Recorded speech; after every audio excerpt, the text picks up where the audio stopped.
Good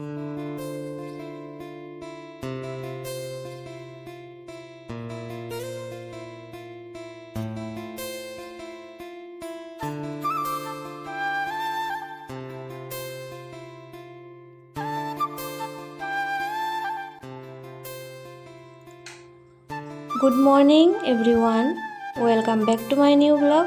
কেমন আছো বন্ধুরা সবাই? আশা করছি যে যেখানে আছো খুব ভালো আছো, সুস্থ আছো। আমিও অনেক ভালো আছি তোমাদের ভালোবাসা ও আশীর্বাদে। তো আজকে সকালে অনেকটা তাড়াতাড়ি উঠে গেছি, সকাল 5টা বাজে।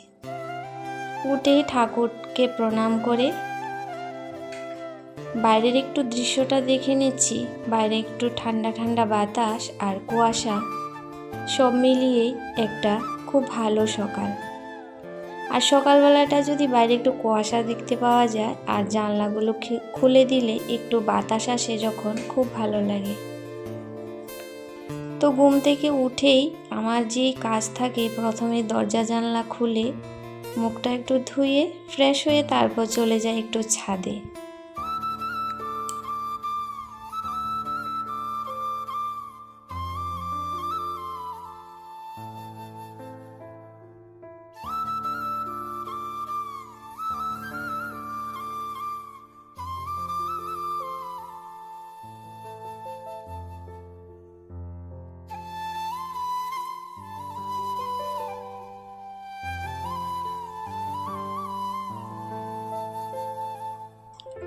ছাদে এসে পাখিদের একটু ধান দিয়ে দিলাম। তো আর কটা ধান আছে, তো এক টিন এখানে ধান ছিল, তো সেইগুলাকে একটু একটু করে প্রতিদিন দিচ্ছি। আর সকালবেলা উঠে কিন্তু এসে একবার আমি আগে ফুলগুলোকে দেখি, এদের না দেখে যেন আমার দিনটা শুরুই হয় না। তারপর আমার সকালে সমস্ত কাজের সাথেও কিন্তু আমি নিজের যত্ন নেওয়াটা কখনোই ভুলি না। ঘুম থেকে উঠেই খালি পেটে গরম জল কিন্তু আমি অবশ্যই খাবো। আর প্রত্যেক দিন খালি পেটে সকালে কিছু না কিছু কিন্তু আমার থাকে। আজকে সকালটায় ছিল কিন্তু কাঁচা হলুদ। কাঁচা হলুদের গুণাগুণ কিন্তু অনেক কিছুই আছে, সেটা তোমাদের আর সবার বলতে হবে না, সবাই জানে। আজকাল সব কিছু নিয়ে সবাই একটু বেশি জানে, সেটা কাউকে বেশি বলতে হয় না। তো খালি পেটে যে কারি পাতা খাওয়া বা কাঁচা হলুদ, সেটা কিন্তু লিভার বা শরীরের অনেক কিছুর পক্ষেই খুব ভালো। তো কাঁচা হলুদটা খেতে আমার কোনো সমস্যা হয় না, তো আমি অনেক কিছু কিন্তু চিবিয়ে খেতে পারি। তারপর আমার ছেলে বলে, মা তুমি এসব কি করে খাও? তো আমি বলছি, বাবা সব কিছুই খেতে হয়, আর সবার সব কিছুতে কিন্তু রুচিও থাকে না। তো আমিও চেষ্টা করি যেটা আমার খেলে ভালো হবে সেটা আমিই খাই, সেটাও তো একটা খাওয়ার জিনিস, তাই না? তারপর কিন্তু ঘরের ওপরটা আমি ঝাড়ু দিয়ে চলে এসে নিচের তলায়। তো নিচের তলায় ঝাড়ু টাড়ু দিয়ে শাটার খুলে, তো দোকানের কিছু যে আমাদের জুতার দোকান আছে, তো বাক্সগুলো এভাবেই রেখে দেয়। তো আমি কিন্তু কিছুদিন পর পর এসে সেগুলাকে খুলে ভাঁজ করে রেখে দিই, কারণ এগুলা কিন্তু বিক্রি করা যায় আর অনেক হয়ে যায় জমে, পুরো বড় বস্তা দিয়ে চেপে চেপে 1 বস্তা 2 বস্তা হয়ে যায়। তো এগুলা কিন্তু নিয়ে যায় গাড়িওয়ালা এসে। তো করার আর কেই আছে, আমি না করলে শ্বশুরমশাই করতে পারে না, বয়স্ক মানুষ যেহেতু কোনো রকম দোকানটা চালায়। আর ওর বাবা বাড়িতে থাকলে তো ওর বাবাই করে, আমার এসব করতে হয় না। তো আমাদের স্কুটি আছে, কিন্তু আমি স্কুটি চালাতে পারি না, দুঃখজনক ব্যাপার। অনেকেই অনেক কিছু করতে পারে, আমি কিছুই পারি না। তারপরে এসে গেছি ঘরের মধ্যে ঝাড়পোছ করতেই হবে। সকাল থেকে রাত পর্যন্ত কাজ করতে করতে কখন যে দিনটা চলে যায় বুঝতেই পারি না।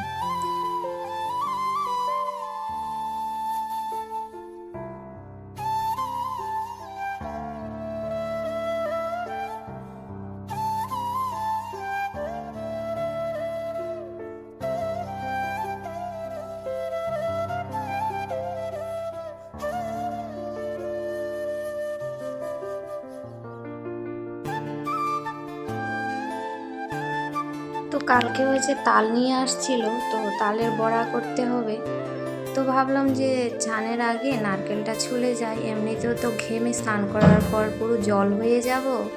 তো ভাবলাম নারকেলটা একটু পরিষ্কার করে রেখে দিয়ে যাই, তাহলে একটা কাজ অন্তত এগিয়ে যাবে। তো এইভাবে সারাদিন ভাবি কোন কাজটা করলে কোন কাজটা আগে করলে তাড়াতাড়ি হবে।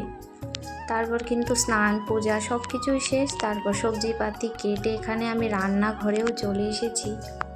রান্না করব হচ্ছে মাশরুম আর 4 পিস মাছ আছে। তো মাছগুলো আজকে ভাবছি ভাজাই করে খেয়ে নেব। তো মাছগুলোকে আর কিছু করব না। তো মাছের তেল একটু ছিল, মাছের তেলটা হয়েছে বেগুন দিয়ে একটু ভাজা করব আর মাশরুম করে নেব। আর কালকে ডাল আছে, তো সেই জন্য আর ডাল করতে হবে না আজকে।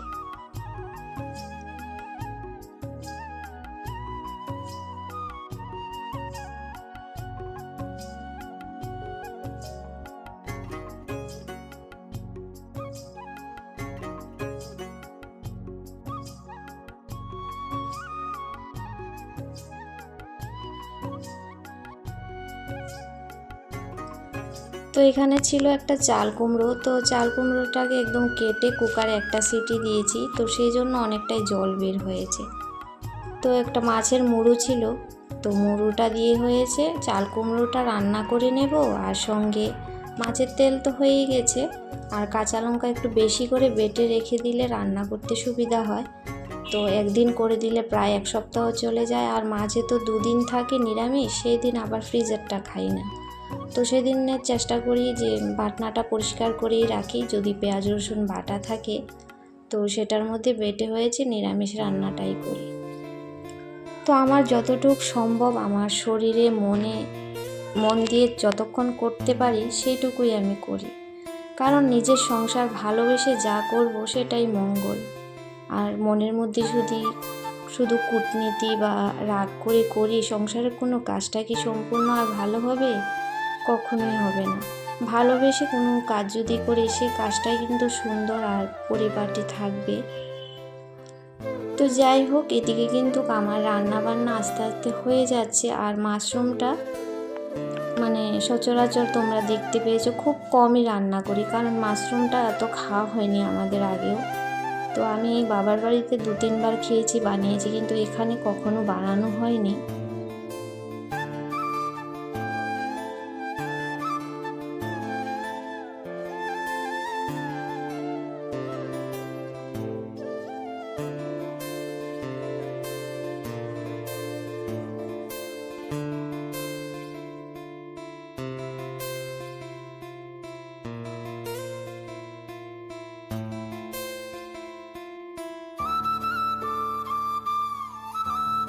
মাশরুমটা খেতে কিন্তু একদম চিকেনের মতোই লাগে মোটামুটি। তো এখানে আমি পেঁয়াজটা কিন্তু স্লাইস করে কেটে নিয়েছিলাম, দেখতে পেয়েছিলে। আর ছিল আদা, রসুন, পেঁয়াজ, কাঁচা লঙ্কা, টমেটো মিক্সিতে পেস্ট করে নিয়েছিলাম। তো সঙ্গে আলু ভাজা করে আর সিমের বিচিটা দিয়েছি। তো সিমের বিচিটা দেওয়াতে না আলু ভাজা কিন্তু এটার টেস্ট মানে অন্যরকম হয়ে গিয়েছিল মাশরুমটার।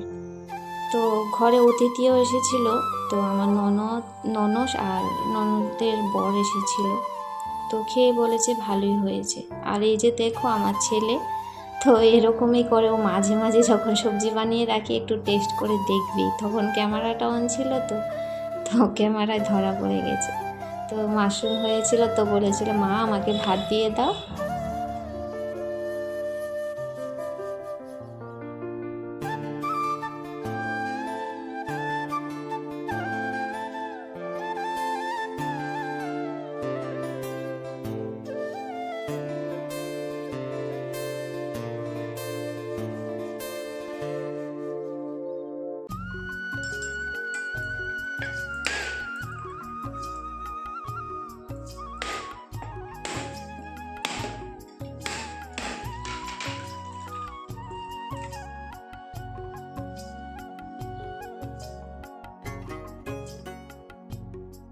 মা অসুস্থ হয়েছিল, তখন মায়ের কাছে গিয়েছিলাম, 2টো নারকেল নিয়ে এসেছিলাম। তো আগে আরেকদিন তালের বড়া খাওয়া হয়েছিল, তখন একটা ভেঙেছিলাম, আর আজকে আরেকটা তালের বড়ার জন্য। তো আমাদের ওই বাড়িতেও গাছ আছে, কিন্তু কাঠবেড়ালি না সব মানে নারকেল খেয়ে নেয়। তো আমরা নারকেল একদমই খেতে পারি না, মানে কিনে এনে খেতে হয়। আর এখনের আটা বলো, সুজি বলো, ময়দা সব কিছুর মধ্যে কিন্তু পোকা লেগে থাকে। আর অনেকগুলো কিন্তু পোকা বের হয়েছে, সেই জন্য চেলে খাওয়াটাই অনেকটা ভালো। কারণ একটাও যদি এর মধ্যে পোকা থাকে আর পেটে যায়, সেটার ব্যথা কিন্তু প্রচণ্ড গিয়ে মানে ব্যথা করে পেটের মধ্যে। তো তালের রসটা কিন্তু আমি জাল করে রেখেছিলাম। তো জাল করে রেখে তালের বড়া বানালে না, তালের বড়াটা সহজে নষ্টও হয় না, আর খেতে কিন্তু একটা সেন্ট আসে।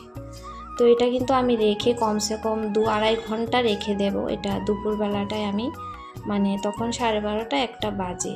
তো এটাকে আমি ভালো করে ফেটিয়ে নেব, মানে একদিকে ফাটাতে থাকবো। আর উল্টো সাইডে যখন ফাটাবো সেটা কিন্তু সেরকম ফুলে মানে স্পঞ্জি হবে না। এক সাইডে যে কোনো জিনিস যদি ফেটানো হয় সেটা কিন্তু ভালো হয়। তো এদিকে আমি তালের মেখে এখানে চলে এসেছি ভাত খাবো। তো বড় ছেলে হচ্ছে পড়ছে আর ছোট ছেলেকেও ভাত দিলাম, আমিও খেলাম। তো এটা কিন্তু বিকেল বেলাটায়। তো উঠে তো তালের বড়াগুলো তো বানাতে হবে, তো বানাতে বসে গেছি। আর প্রায় আমার অর্ধেক কিন্তু বানানো হয়ে গেছে। তো ধৈর্য ধরে বন্ধুরা তোমরা যে আমার সাথে এতক্ষণ ছিলে, তোমাদের অনেক অনেক ধন্যবাদ ও ভালোবাসা। এভাবেই আমার পাশে থেকো, তোমাদের ভালোবাসা আর সাপোর্টের অনেক দরকার। আর একটু লাল লাল করে ভেজে নিচ্ছি, কারণ তালের বড়া একটু বেশি করে ভাজলে না খেতে ভালো লাগে।